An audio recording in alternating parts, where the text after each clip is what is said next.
আজকে আমার মনটা অনেক খারাপ। আমার ড্রাগন ফুলগুলো দীর্ঘ বৃষ্টির কারণে সবগুলো নষ্ট হয়ে গেছে। আমি কিছু ভিডিওতে দেখেছিলাম যে তারা ফুলগুলোকে পলিথিন দিয়ে রাখে, আমিও পলিথিন দিয়ে রেখেছিলাম, কিন্তু আজকে রোদ ওঠার পরে যখন পলিথিন খুললাম তখন দেখি যে হলুদ হয়ে গেছে। এই দুটো ফুল আমি পলিথিন দিয়ে রেখেছিলাম, আজকে রোদ ওঠার পরে খুলে দেখি হলুদ হয়ে গেছে। আর ওই কর্নারের ফুলটা পলিথিন দিয়ে নেই, কিন্তু দেখি যে ওটা পলিথিন না দেওয়ার কারণে ওটা যেমন হয়েছে এটা পলিথিন দেওয়ার কারণেও হয়েছে। আসলে ড্রাগন ফুল সহজে বৃষ্টি সহ্য করতে পারে না। যদিও বর্ষাকালে সবাই বলে ড্রাগন ফুল ফোটে বেশি, কিন্তু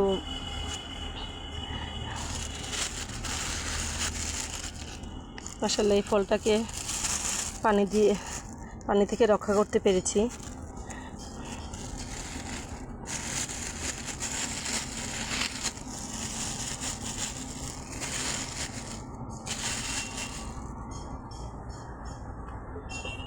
এই বছর প্রথম আমার ড্রাগন ফুল এসেছে।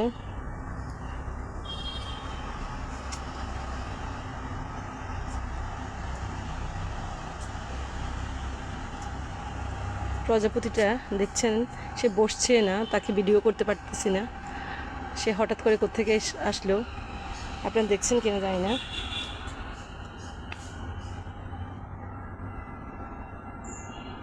সে চলে গেছে।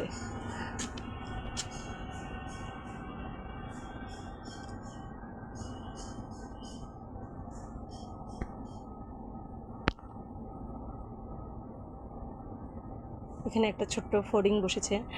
আমরা আগে ফড়িং দিয়ে অনেক খেলতাম। আমার মতো কে কে ফড়িং পছন্দ করতেন এবং খেলতেন ছোটবেলায় কমেন্টে জানাবেন।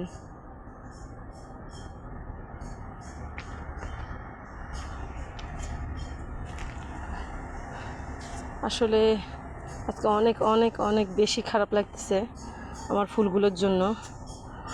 এতগুলো ফুল আসলো, আর এই যে দেখেন অনেক ঘন ঘন ফুল এসছে, অনেক ঘন ঘন ফুল এসছে মাশাআল্লাহ।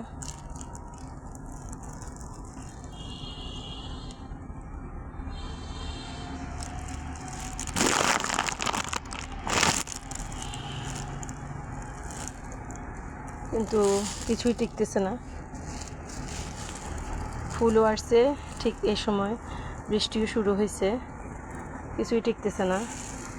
খুব মনটা খারাপ।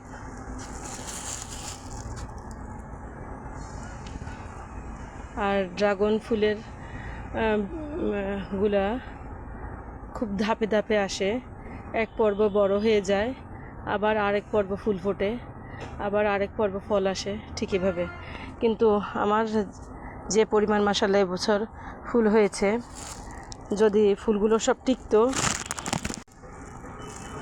তাহলে আমি হয়তো অনেকগুলো ড্রাগন ফল পেতাম বাগান থেকে এবারে। কিন্তু মনটাও আসলে অনেক খারাপ হয়ে গেছে। ফুলগুলো দেখে যতটা খুশি হয়েছিলাম তার চেয়ে বেশি মনটা এখন বেশি খারাপ লাগতেছে। তবে আল্লাহর কাছে শুকরিয়া যে আমি আমার ড্রাগন গাছে এই প্রথম ফুল দেখলাম। অবশ্য এটা গাছ বয়স হয়েছে প্রায় 2.5 বছর। দীর্ঘ একটানা বৃষ্টির পর আজ রোদ চোখে দেখলাম। সবাই ভালো থাকবেন, আল্লাহ হাফেজ।